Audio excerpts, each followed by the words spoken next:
اعوذ باللہ من الشیطان الرجیم بسم اللہ الرحمن الرحیم۔ شیطان جنت میں کیسے داخل ہوا، آج ہم اس بارے میں بات کریں گے۔ حضرت آدم علیہ السلام اور اماں حوا علیہ السلام اپنی تخلیق اور پیدائش کے بعد جنت میں خوش و خرم زندگی بسر کر رہے تھے۔ شیطان جنت اور عالم بالا سے نکالا جا چکا تھا، اس لیے شیطان کے دل میں حضرت آدم علیہ السلام کی دشمنی جاگ اٹھی اور انتقام لینے کا جذبہ دل میں بھڑک اٹھا۔ شیطان کو جب یہ پتہ چلا کہ حضرت آدم علیہ السلام کو جنت کے تمام میوے کھانے کی اجازت مل چکی ہے لیکن گندم کے دانے کو کھانے سے منع کر دیا گیا ہے، تو شیطان زمین سے عالم بالا کی طرف روانہ ہوا۔ جنت میں شیطان کا داخلہ ممنوع تھا، لیکن شیطان کو یہ طاقت حاصل تھی کہ وہ آسمان اول سے 7ویں آسمان تک پہنچ سکے۔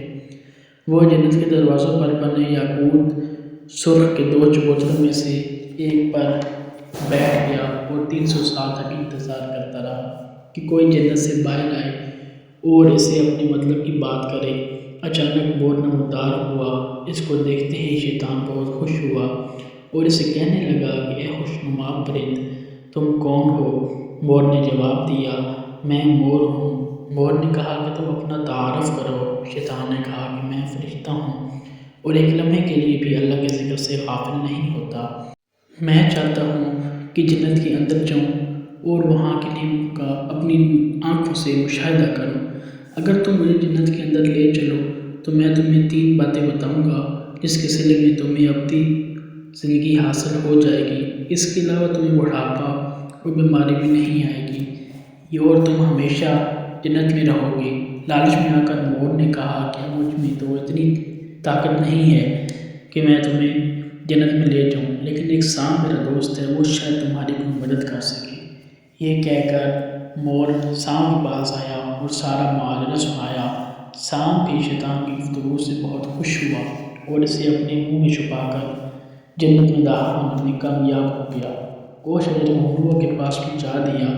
دوسری جانب جنت کے نگہبانوں کو فوراً یہ اطلاع مل گئی کہ شیطان جنت میں داخل ہو چکا ہے۔ جب نگہبان شیطان کو جنت سے نکالنے لگے تو رب کریم کی طرف سے حکم ہوا کہ اسے ابھی جنت میں ہی رہنے دیں۔ شاید یہ بھی حضرت آدم علیہ السلام کا امتحان تھا یا حکمت خدا بندی تھی۔ جنت میں عارضی قیام کا حکم نامہ مل گیا تو شیطان حضرت آدم علیہ السلام اور حضرت اماں حوا علیہ السلام کے پاس جا کر عقیدت و محبت کا اظہار کرنے لگا۔ یہ دونوں اس کو پہچان نہ سکے کیونکہ ماضی کے مقابلے میں اس کی شکل چینج ہو چکی تھی۔ اس نے حضرت آدم علیہ السلام سے کہا کہ میں چاہتا ہوں کہ آپ ہمیشہ جنت میں خوش و خرم زندگی بسر کریں۔ حضرت آدم علیہ السلام شیطان کی باتیں سن کر گہری سوچ میں ڈوب گئے۔ شیطان نے کہا کہ اگر آپ نے میری بات پر عمل کیا تو یقیناً آپ کو تا حیات جنت کی سہولتیں حاصل رہیں گی۔ یہ سن کر وہ حکم ربی سے شیطان کے بہکاوے میں آ گئے اور پوچھا کہ یہ کس طرح ممکن ہے۔ شیطان نے کہا کہ وہ گندم کا دانہ اگر آپ دونوں چکھ لیں تو آپ کو ابدی حیات حاصل ہو جائے گی اور آپ جنت میں ہی رہیں گے۔ یہ بات سن کر حضرت آدم علیہ السلام کے دل میں رجحان پیدا ہوا، لیکن ان کے دل میں اللہ کی نافرمانی کا خوف غالب آ گیا۔